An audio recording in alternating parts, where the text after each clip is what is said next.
Orwellian Polyamory. Consider Orwell's slogan from 1984. War is peace, freedom is slavery, and ignorance is strength.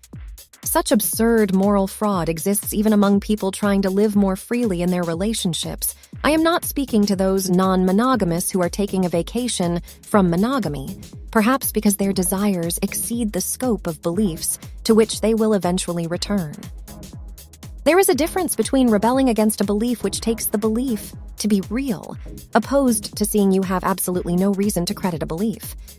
I am not speaking to those non-monogamous people who simply take the possessiveness of monogamy and extend it to more than one other person.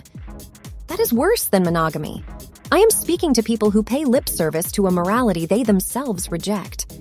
In monogamy and polyamory, possessiveness hides behind words like commitment.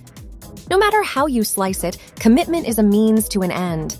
It is commerce morality.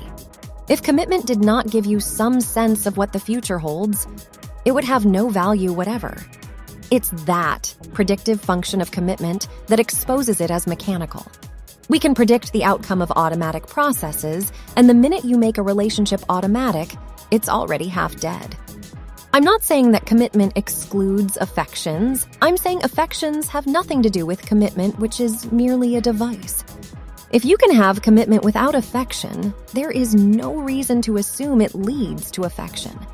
If you know that truth is better than lies, why would you suggest of possessiveness and non-possessiveness that one is not better than the other?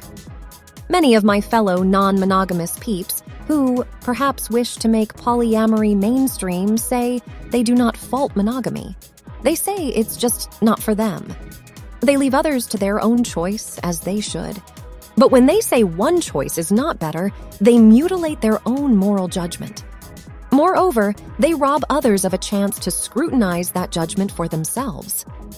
Let's illustrate a distinction to expose our morality so we can know how we truly feel it in the real world. Imagine two lovers, all things and pleasure being equal. The only difference is one of them is willing to use deceit and the other is not. If you were forced to choose only one, which would you choose? If you chose the more truthful one, then you believe that truthfulness offers some intrinsic value that the other lacks.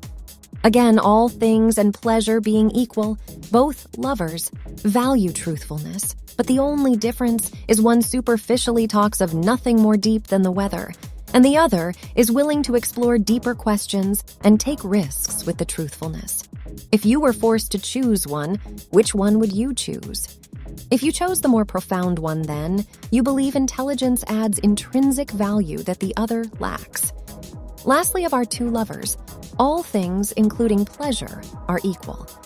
Both equally value truthfulness and intelligence, the only difference being one of them insists on exclusivity in relationship, and the other allows for the affections shared to be extended indefinitely to others. If you were forced to choose one, which one would you choose? If you chose the one that allows for the affections and truthfulness and intelligence to be extended indefinitely, then you believe that the freedom adds an intrinsic value that the other alternative lacks. If you answered those questions truthfully, you know which choice you think is better concerning non-monogamy and monogamy. You know what your values are.